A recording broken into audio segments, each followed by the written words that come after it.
Bom, está começando mais um Reputação em Foco. Meu nome é Camila Andrade, eu sou jornalista e apresento o Reputação em Foco já há 5 anos aqui na Rádio Mega Brasil. Eu acho que faz mais ou menos isso. Eu sou diretora de comunicação e reputação da agência Porte aqui do Brasil e o nosso tema varia e vai girando em torno de um assunto muito bacana que é reputação. Claro, né? Tem muita gente falando de reputação, mas eu acho que, ao mesmo tempo que ela é algo muito simples de entender, ela é algo complicado de se construir na prática, né? Porque temos coisas muito tangíveis e dados muito importantes, mas também tem um lado muito intangível da reputação, que são as opiniões, as sensações, as experiências, né?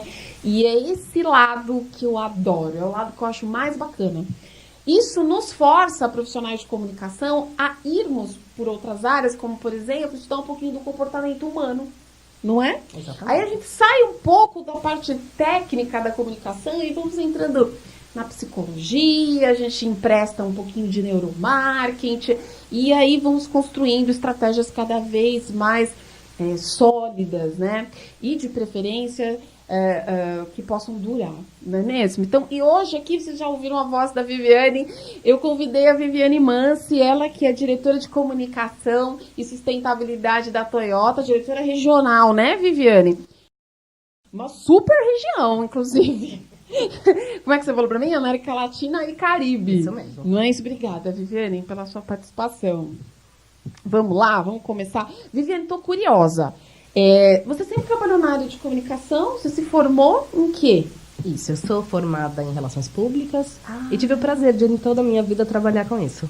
Com comunicação no seu guarda-chuva mais completo, vamos dizer assim. Tá, né? Em geral, eu trabalhei com comunicação interna, externa, responsabilidade social, sustentabilidade e relações com o governo. Você passou por todas as áreas. Passei. Não, praticamente passou por todas as áreas, né?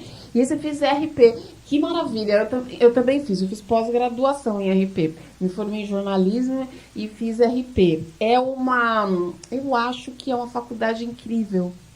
E na verdade, eu não sei bem se o brasileiro entende o que é isso. Olha, eu acho que não. Acho que não, né? Mas na verdade eu tenho um palpite sobre a razão disso acontecer. É que a gente, em geral, olha, a gente pega um problema complexo, divide em partes, e aí a gente nomina bem cada parte. Dentro da empresa, por exemplo, é isso, né? Eu divido a empresa em partes. Eu divido em recursos humanos, em comunicação, em finanças, em tecnologia de informação e assim vai. Relações públicas não olha a parte, olha o todo. Ele é macro, né? Isso. E aí a gente acaba tendo um pouco mais de dificuldade de dizer o que faz. A jornada das relações públicas tem muito a ver com reputação, tem muito a ver com o que nós estamos totalmente. falando aqui. Sim.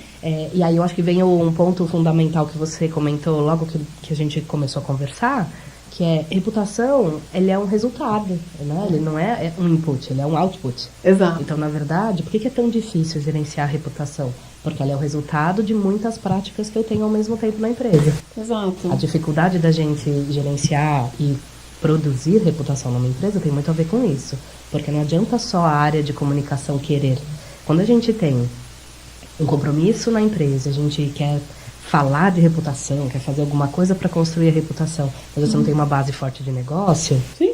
Isso se torna um problema para gerenciar depois, né? Porque você está falando algo e quando os seus stakeholders, os seus públicos olham para a empresa e falam, olha, não é bem assim. Não é bem assim. Exatamente. Então, a gente faz, dentro dessa área, né, na Toyota, de comunicação e sustentabilidade, a gente faz governança de reputação. Mas é um trabalho muito de mão dada com todas as áreas da empresa. Nossa, com certeza, né? Foi o que você falou. Tudo bem que você ter uma reputação positiva, ela é um resultado, né? Mas você não tem como ligar um botão e ter uma reputação positiva. Definitivamente. Né? Então, todos os departamentos, as pessoas, o motorista tem que participar, né? Que são os microembaixadores e a gente vai construindo, então, com ações às vezes caras e extremamente técnicas e outras muito simples, né? Que são coisas do dia a dia e que cada departamento junto, por exemplo, com você, com a sua equipe, te ajudam nessa construção, né? Definitivamente. Aliás, eu até te diria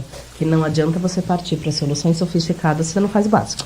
Isso com certeza. O básico é atender bem o cliente, é olhar no olho dos empregados, é garantir uma boa relação com seus fornecedores e com seus parceiros de negócio. Sim.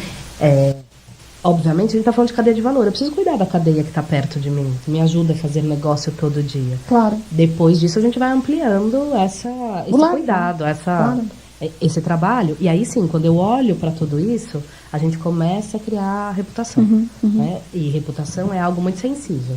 Você vai criando todos os dias. Eu até brinco que é quase como construir a história das 1001 Noites. Você conta uma pequena história todos os dias para num determinado momento ter uma grande história para contar. Mas não dá para pular etapa. Não dá. Isso não é possível. E eu acho que isso também, acho que é por isso também que é um pouco complexo para os brasileiros, porque o brasileiro quer tudo para ontem, né? Grandes resultados para ontem.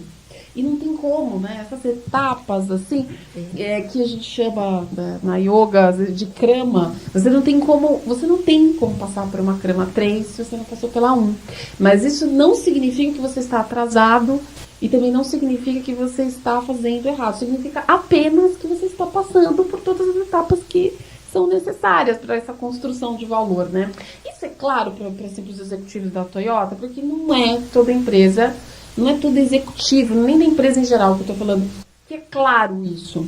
Não, eu vou lá, contrato uma agência, ele faz uma ação e pronto, minha reputação está ótima. Eu vejo que isso é muito comum, esse pensamento. Como que é para vocês dentro da Toyota? Isso é claro, assim? Olha, eu tô na Toyota desde o meio de 2018. Né? Eu entrei na Toyota em setembro de 2018. E uma das questões, uma das avaliações que eu fiz para isso ter dado certo, para que eu fizesse parte da empresa, tem muito a ver com a crença de futuro. Quer dizer, o que a gente quer no futuro. Eu estava numa organização que eu super admiro, que era a Votorantim Cimentos. Eu estava lá faz mais ou menos pouco tempo, né? Fiquei lá cerca de 4 anos. Que faria sair de um lugar para ir para outro? Exato. E muito do que a Toyota me contou, e eu fui, de alguma forma, fazendo parte, me inspirando nessa história, foi o que nós queremos ser no futuro.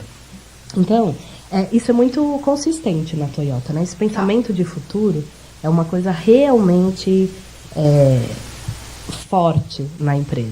É presente no dia a dia, assim. Absolutamente presente. Muito Tem hora bacana. que eu paro pra pensar que ano que eu tô, porque eu só tô discutindo 2020, 2021, 2022. Que ano que estamos? Que ano que estamos? Estamos em 2019 ainda. Mas é um pensamento de longo prazo muito bem posto.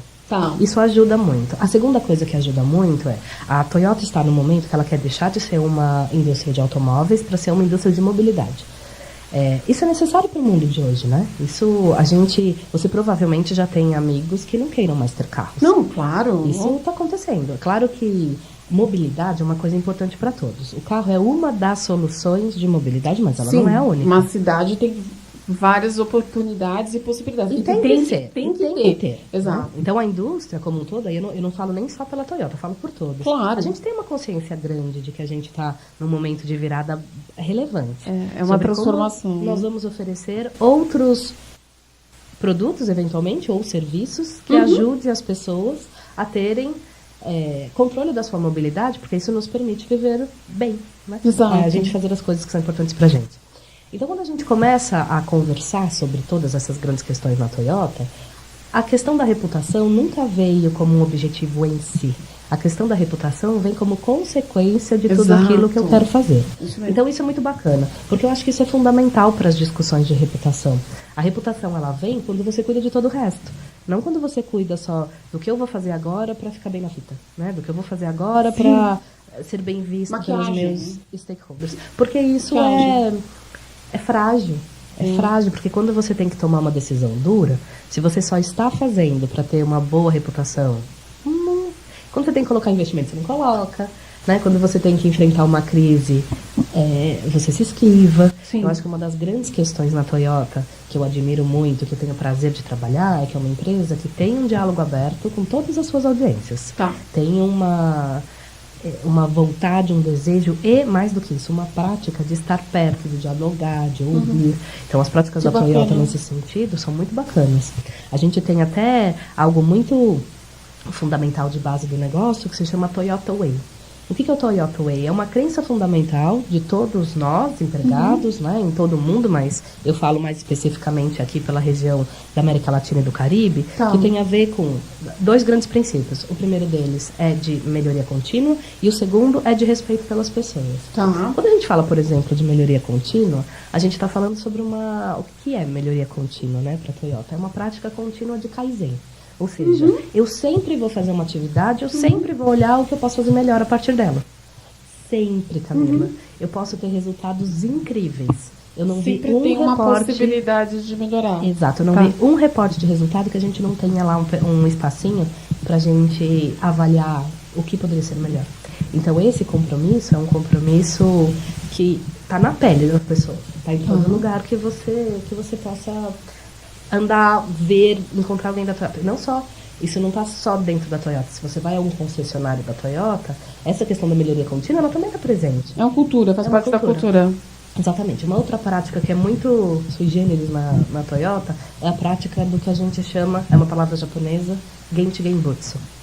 O Genchi Genbutsu é você ir aonde a questão está, ou o problema está, e olhar com seus próprios olhos, para você entender bem o que está acontecendo. Ir pessoalmente e observar, Isso. Então, por exemplo, eu cheguei na empresa em setembro, eu fiquei 3 dias no Brasil em novembro e 5 dias no Brasil em dezembro.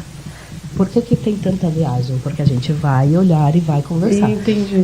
A primeira tentativa que eu falei, que eu conversei com um presidente de outro país, eu comentei, vamos ver se a gente faz uma teleconferência, ele ficou meio bravo comigo. Ele falou, mas como assim uma teleconferência? Ou seja, não é cultura da empresa. Eu entendi. A empresa quer olhar nos olhos, quer entender, quer me mostrar, quer que eu veja. Entendi. Então, no meu primeiro mês de companhia, eu visitei 7 fábricas. Né, as do Brasil, as da Argentina e algumas dos Estados Unidos. Mas muito por quê? interessante. Porque a gente entender como a coisa funciona vai consolidando um jeito de ser, um jeito de trabalho, uma cultura que a gente chama de Toyota. Concordo. É muito melhor olhar nos olhos mesmo. Viviane, eu vou fazer um intervalinho rapidinho e aí a gente volta com o segundo bloco do Reputação em Foco, tá bom? Ok, vamos Espera lá. aí um pouquinho.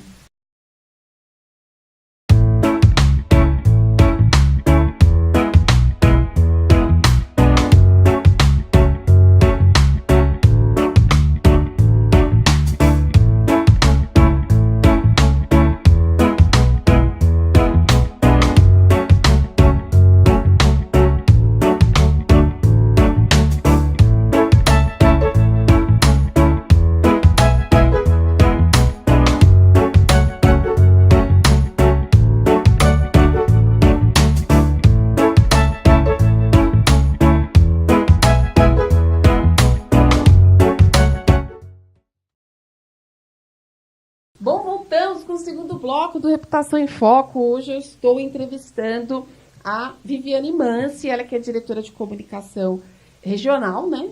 Regional de Comunicação e Sustentabilidade da Toyota. Viviane, a gente falou bastante aí sobre essa questão de como a Toyota percebe a reputação no dia a dia, né? As aplicações das metodologias que vocês desenvolveram, e foi super legal a frase que você me falou aqui nos bastidores. Poxa, a gente aplica e até ensina, né, o que a gente faz de melhor. E não necessariamente fabricar carros, por exemplo, né? Mas também aplicar uma metodologia de melhoria contínua bacana e tal. O que dá certo, a gente multiplica, né? Esse pensamento é muito legal, isso pode ser muito interessante, cabe para outras tantas instituições. Aí, falando um pouquinho de comunicação interna, não sei como vocês chamam essa questão na Toyota, as ações que vocês fazem, pensam nisso também, desde pequenas ações, às vezes uma revista interna, um jornal interno, um jornal mural. O que vocês utilizam para construir esse relacionamento com os colaboradores, né? Perfeito. Vamos lá. Quando a gente fala em comunicação interna, é esse mesmo nome que a gente usa lá dentro. Eu até tenho uma preferência particular de nominar de outra forma, mas cultura é cultura e a gente respeita. Sim, sim. O que a gente... Eu acho que vale até a pena a gente olhar essa questão um pouco antes de falar de comunicação interna, é pensar, assim, por que uma empresa desenvolve pessoas e faz comunicação dentro de casa? A gente fundamentalmente faz isso para que a gente consiga experienciar com os empregados dentro de casa aquilo que a gente gostaria que eles fossem com seus clientes. né? Porque Claro. ali é onde a mágica acontece. Onde o meu produto ou serviço acontece de fato. Exato. E é o que garante a sustentabilidade da empresa. Certo? A compra é só o final, né? Exatamente. Então, as empresas, eu defini o que eu faço e o que eu não faço, eu quase posso comparar a organização com uma célula. A célula tem uma membrana. Essa membrana protege o que está dentro, mas de certa forma conversa com o que está fora. Sim. Então, toda vez que eu tenho uma prática forte de gestão de pessoas e de comunicação dentro de casa, eu fortaleço essa membrana. Por que isso é importante? Porque isso ajuda os empregados a saberem o que fazer e o que não fazer. Exato. Eu vou dar um exemplo. A gente, dia 24 de fevereiro, há 10 anos, nosso presidente Akio Toyoda participou de uma... a gente teve um problema de qualidade numa linha de nossos veículos nos Estados Unidos e uma família veio a óbito. Tá. Isso fez com que a gente reconhecesse o problema, fizesse um recall de uma quantidade significativa de veículos naquele momento. Ok. Agora, a Toyota sempre foi reconhecida como uma empresa de confiança dos seus produtos, de qualidade. Então, a partir daquele momento em que isso aconteceu há 10 anos, todo dia 24 de fevereiro, a gente para a organização e conversa sobre isso. A gente para a organização inteira num dia que a gente chama dentro de casa de Restarting Day, é o dia do recomeço, para a gente lembrar a todos os empregados que qualidade vem em primeiro lugar, que esse é o nosso compromisso e que a gente sempre tem que operar todo santo dia, de acordo com esse princípio básico de fazer o melhor pelos nossos clientes. Sim, não é um dia de flagelo, mas é um dia de lembrar para que não aconteça novamente. É esse o ponto. Ou seja, Exato. do ponto de vista de cultura, é um trabalho muito forte, porque a gente tem uma experiência no dia a dia que fortalece as grandes práticas da empresa. Claro. A gente está, nesse momento, redesenhando um pouco os veículos de comunicação. A gente faz um pouco parte, né, da razão do convite que me fizeram ir para a Toyota. De como é que a gente está no momento de mudança importante de negócio, né? De deixar de ser uma empresa de automóveis para ser uma empresa de mobilidade. E como é que a gente, de alguma maneira, olha essa cultura e comunica isso dentro de casa? Na mesma crença. Se eu não faço isso dentro de casa, como é que eu vou fazer para fora? Então, a gente tem olhado as nossas iniciativas de comunicação muito nessa linha e preservando algo que é muito crítico, muito forte, muito bacana na cultura da Toyota, que é o Genchi Genbutsu. Ou seja, o olho no olho lá tem um espaço privilegiado. Isso também acontece internamente? Então, se eu precisar conversar com alguém, em vez de eu falar pelo WhatsApp, vou até a mesa da pessoa, Claramente. vou até a sala da pessoa, vou até... pedir licença para poder resolver rapidinho alguma questão. Exatamente. Legal. Então, é uma cultura muito do olho no olho. Legal. Muito. E o que significa de um ir na sala do outro, mas também significa, no meu caso, ir no país do outro, né? Sim. E os outros virem até aqui. Então, Sim. a prática, a boa prática, compartilhar boas práticas é algo muito genuíno no dia a dia da empresa. Isso é muito bom, isso é muito interessante. Para que a empresa consiga realmente participar da sociedade, né? Não só fazer ações para ajudar a sociedade, como existe num discurso habitual das empresas, né?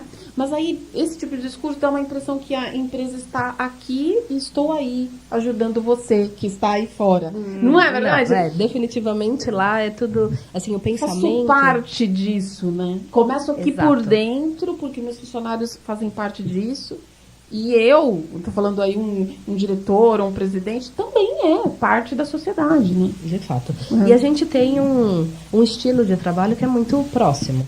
Então, é um estilo de trabalho que a gente... O primeiro ano do presidente do Brasil, por exemplo, do Rafael Chang aqui, ele visitou mais de 70 concessionários no primeiro ano. Então, essa prática de estar perto realmente é algo que tem a ver conosco. Quantos funcionários tem a Toyota Nós hoje? temos, aqui no Brasil, cerca de 6 mil e poucos empregados. Tá. Eles estão divididos em São Bernardo do Campo, que é onde eu fico a maior parte do tempo, Tá. que é uma fábrica de motores hoje. Uhum. Uma parte desses empregados ficam em Indaiatuba, onde a gente produz o Corolla. Corolla é o veículo mais vendido do mundo. Tá. Nós temos Sorocaba, onde se produz o Yaris e o Etios. Ok. E a fábrica de Porto Feliz, que também é uma fábrica de motores. As três, elas ficam não mais de 40 minutos entre um e outro. ficam próximas, né? O que facilita também. E os executivos vão bastante. Então, não é só uma questão da comunicação ir. Os executivos como um todo realmente participam dessa dinâmica da organização. A coisa mais simples da gente ver, por exemplo, com o presidente do país, são as fotos deles com os empregados. Né? Não, isso não é tão comum com outros presidentes, Sim. Mas é bastante comum dentro da nossa cultura interna. Entendi. As pessoas estão próximas. Interessante. Você sabe que a gente trabalha muito na área de indústria, né? Lá na agência, e tem um mote grande de clientes que a gente atende, outros tipos de indústria, que não é o setor que você trabalha, que é a questão da indústria conectada. Né? Essa indústria nova, toda integrada com pessoas, com software, online, todo o tempo, né? A inteligência artificial, a realidade aumentada, assim, aplicada na planta da indústria. Como que é isso, assim, hoje no mundo, né?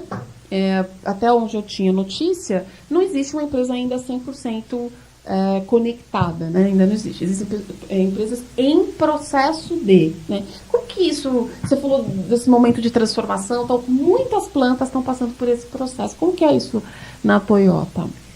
Olha, eu acho que a Toyota, como boa parte das outras empresas, hoje a carteira de tecnologia ela é tão abrangente que é difícil você dizer que uma organização aplica em 100% dos seus processos. Não é possível. Sim. A Toyota, eu poderia te dizer a mesma coisa. A gente tem, no processo produtivo, já é um processo que inclui muita tecnologia, né, muita robótica. Tá.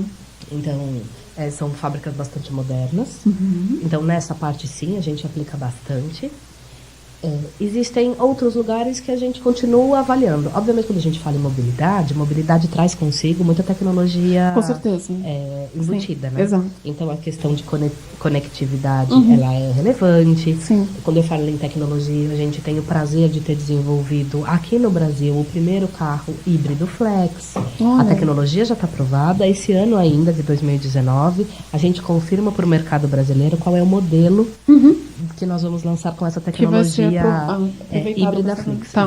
Entre todas as discussões que a gente tem hoje a respeito de eletrificação, ou seja, dos veículos que não usam gasolina, né, como combustível, a gente acredita numa tecnologia específica, que é a tecnologia do híbrido, ou seja, o motor a combustão que vai funcionar com o motor elétrico. Tá. Uma das razões da gente acreditar nesta solução e não na eletrificação completa é por conta da matriz energética no Brasil, que a gente acha que só para o elétrico não daria conta hoje. Sim. Então, a nossa crença está bastante focada no híbrido. Tá. O Prius foi o primeiro híbrido do mundo. Claro, sim. A gente aprendeu muito com esse processo. Então, hoje, quando a tecnologia do Flex foi criada aqui no Brasil, então, é bacana porque a gente traz muita tecnologia do Japão, mas a gente também exporta tecnologia.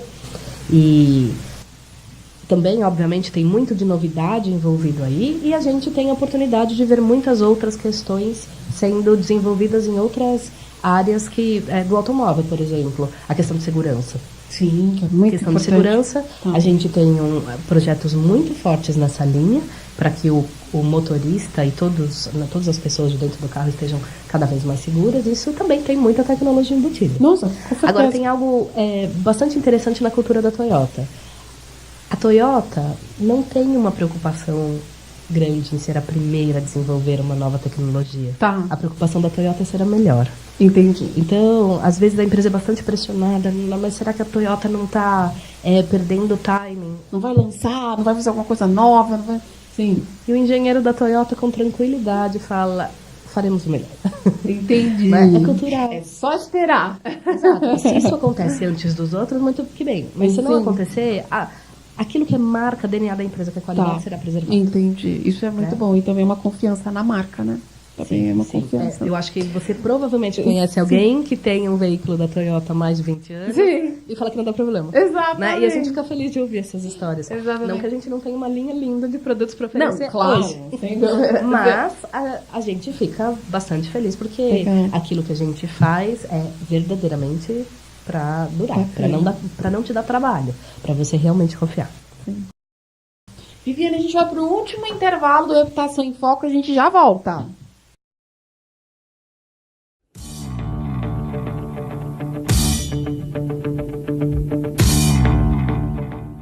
Você está ouvindo o programa Reputação em Foco. Apresentação da jornalista Camila Andrade.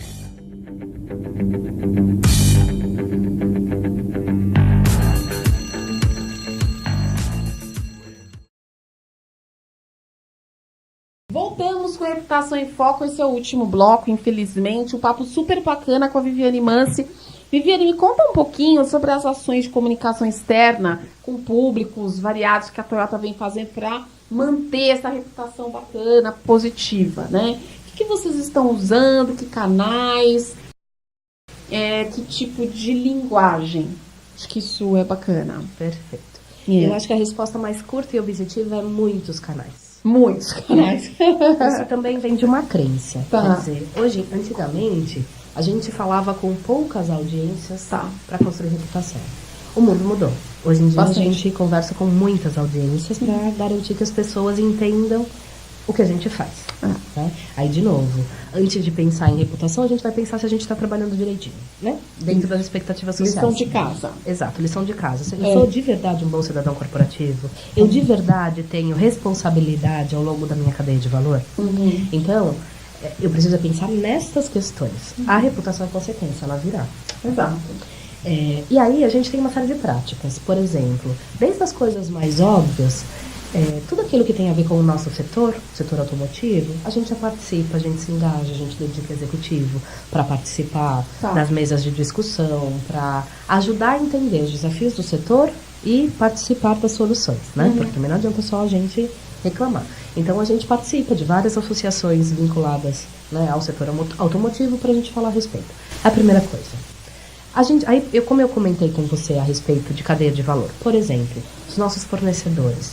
100% dos nossos fornecedores precisam ter ISO 14000 para ser um fornecedor de peças da Toyota. Senão, não pode. Por quê? Porque, obviamente, a gente vai...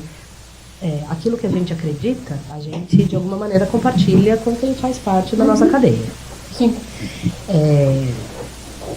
A gente tem programas de visita, por exemplo, aqui em São Bernardo e nas nossas duas fábricas, em Indaiatuba e Sorocaba. A gente tem programa de visita desde o meio do ano passado, que também é uma oportunidade, não só da gente falar institucionalmente o que a gente faz aqui, mas cada um dos nossos programas tem uma vocação diferente. Então, São Bernardo do Campo, a gente fala de uma maneira mais geral da Fundação Toyota, do que é a Toyota no Brasil. A Toyota foi a fábrica de São Bernardo, foi a primeira fábrica fora do Japão.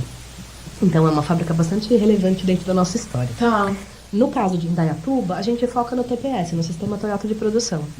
Que também é algo muito característico dessa nossa empresa. E em Sorocaba, a gente foca nos programas ambientais. Então, também é uma forma da gente ter, em São Bernardo, por exemplo, a gente faz parte do ciclo de turismo na região, né? Do turismo industrial da região. Vocês estão na agenda Estamos na agenda de visita. Então, quando a gente recebe outros empresários, crianças, curiosos, interessados, a gente tem um espaço para receber adequadamente para contar essa história de como é que a gente contribui com o sucesso dessa região. Bacana. Isso também acaba envolvendo então a comunidade, né? A comunidade também. A comunidade, especialmente, por meio de vários dos projetos que a gente mantém. E aí, dentro de casa, você fala assim, mas você fala em sustentabilidade, mas e a Fundação Toyota? Quando a gente fala em sustentabilidade, responsabilidade social, meio ambiente, a gente olha ali dentro da Toyota o que é a cadeia de valor. Então, por exemplo, ajudar os nossos concessionários a desenvolverem as suas ações de meio ambiente para a localidade. Faz parte daquilo que eu cuido como Toyota. Aquilo que a gente brinca, que é uma extensão disso, né, o Far Beyond, é a fundação que faz. Entendi. A fundação completa esse ano 10 anos. Nossa, que maravilha. Fica à vontade. Não, imagina. Ela está bastante vocacionada nesse momento para projetos ambientais. Eu te dou um exemplo deles. O programa que nós temos ali na região do Pantanal do Ararazu tirou o Ararazu da lista de animais em extinção. Eu vi um spot, uma entrevista falando sobre esse projeto. Como todo projeto da Toyota, são projetos feitos em parceria. A gente não tem um projeto que seja exclusivamente da Toyota, porque não é no que acreditamos. São o quê? São instituições que já existiam? E a gente, de alguma forma, apoia. Exatamente. Entendi. Esse apoio se dá de diferentes formas. Eventualmente só apoio financeiro, às vezes com apoio técnico, às vezes com veículo. Que legal. Mas o fato é que a gente usa um pouco da força da nossa marca, dos nossos canais, de onde nós estamos, para promover, para compartilhar, para divulgar e para atrair atenção para esses temas. E o foco de vocês é meio ambiente? A Fundação Toyota, ela é vocacionada para meio ambiente e área social. Nos últimos anos, a gente esteve mais devotado às questões de meio ambiente. Ok. Para o futuro, a gente deve fortalecer também as questões sociais. Legal, bacana. E temos outros projetos dentro da Toyota mesmo, por exemplo. A gente não manda incinerar e não descarta uniformes de empregados. A gente doa esses uniformes, obviamente lavados e higienizados, claro. Mas a gente doa para cooperativas de costureiras que fazem brindes com esse material que que poderia ser descartado. Então, o que a gente faz, fundamentalmente, é buscar um novo uso para aquilo que a gente precisou usar. Que bacana. Em outras palavras, o reciclar funciona, a gente tem esse cuidado de que será que eu não posso estender o uso de algo que está aqui? E a gente também tem uma preocupação muito contínua de deixar de usar. Então não é só produzir recurso e depois eu vejo o que eu faço com ele. Eu consigo usar menos recursos. Então, por exemplo, dentro do meu processo produtivo, a gente faz uma avaliação do tamanho da chapa de aço que eu compro de alguns fornecedores para ver se a gente não pode comprar chapa um pouquinho menor, porque é menos material que eu desperdício. Okay. Aí lá na fábrica você pode olhar a diferença de tamanho. Às vezes tem 2 milímetros a menos. Só que 2 milímetros a menos em cada peça que eu produzo, no final das contas dá resíduo. Sim. Então a gente fez uma medida de processo para ajustar esse tamanho. Ai, que bacana. Então, essas preocupações são preocupações contínuas. Você anda nos escritórios na hora do almoço, todas as luzes são apagadas. Que é incomum, né? Mas por que você vê luz apagada? Porque é consciência ambiental. Sim, A claro. gente tem grandes compromissos até 2050 e faz parte do nosso dia a dia. Por exemplo, portas na Toyota, são muito poucas as portas que tem aquele pezinho em cima que faz com que a porta não bata. Certo. Normalmente são garrafas PETs recicladas, que a gente coloca um pouco de conteúdo pesado dentro, que ela naturalmente ajusta o peso da porta para que ela não bata. Não bater. A gente Interessante. faz isso com filhos de empregados. Então acaba sendo um movimento da gente envolver as pessoas. A questão da família é muito forte para a Toyota. Está inserido, na Exato. cultura da empresa. Como né? toda a cultura japonesa. Sim, E claro. são movimentos que a gente faz de olhar como é que a gente pode ser um melhor cidadão corporativo sempre. Te dou outro exemplo. TPS. Sistema Toyota de Produção. Isso não está na minha área.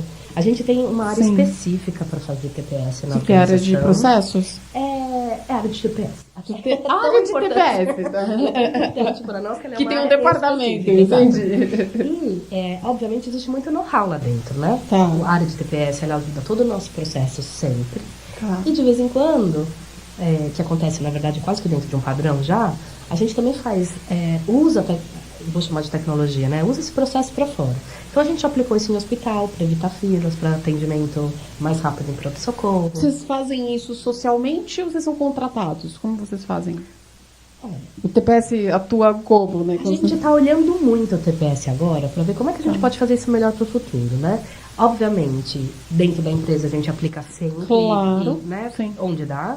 A gente tem uma célula que começa a olhar de organizar melhor o TPS, para repetir essas experiências que a gente já teve no passado, especialmente naquele tipo de entidade que não tem recurso para pagar uma consultoria para melhorar seus processos.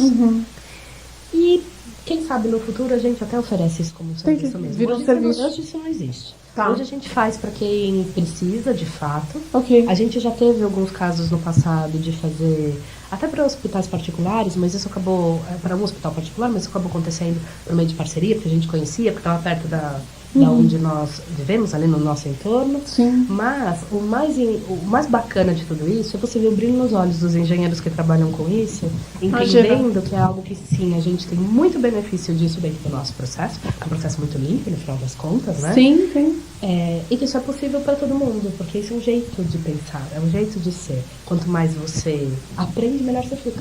E o quanto isso ajuda a reputação, Definitivamente. A reputação de uma marca, Exatamente. Né? E outra, o que é bacana, como eu falei pra você, não precisa estar na minha área pra ser feito. Claro, sem dúvida. Isso tá no melhor das pessoas que estão em diferentes departamentos dentro de casa, cada um faz um pouco. Sim. E o que é o meu trabalho é saber que isso existe na empresa e como é que a gente conta essa história. como é que a gente deixa saber? Sim. Porque se eu tenho mais possibilidade de fazer um projeto de TPS, se eu não ajudo a contar para fora, menos gente se beneficia. Com certeza absoluta, claro. Mas pensar para todos, para além da organização, é algo muito do DNA da empresa. Que bacana. Viviane, quero agradecer sua presença aqui no Reputação em Foco. Volte. A gente marca um dia para falar só do projeto Ambientação. Okay. Aí a gente fala bastante, que eu acho incrível, é muito legal pra falar da área social, falar da fundação. Tá bom? Obrigada, viu? Imagina, foi um prazer. Obrigada pelo seu convite, obrigada pelo seu tempo. E que seja assim, né? Que todas as empresas tenham muito para contar e por conta disso tenham as suas reputações sempre preservadas. Que assim seja. Bom, a gente fica por aqui com Reputação em Foco. Uma ótima semana para vocês. Cuidem-se. Beijo. Tchau.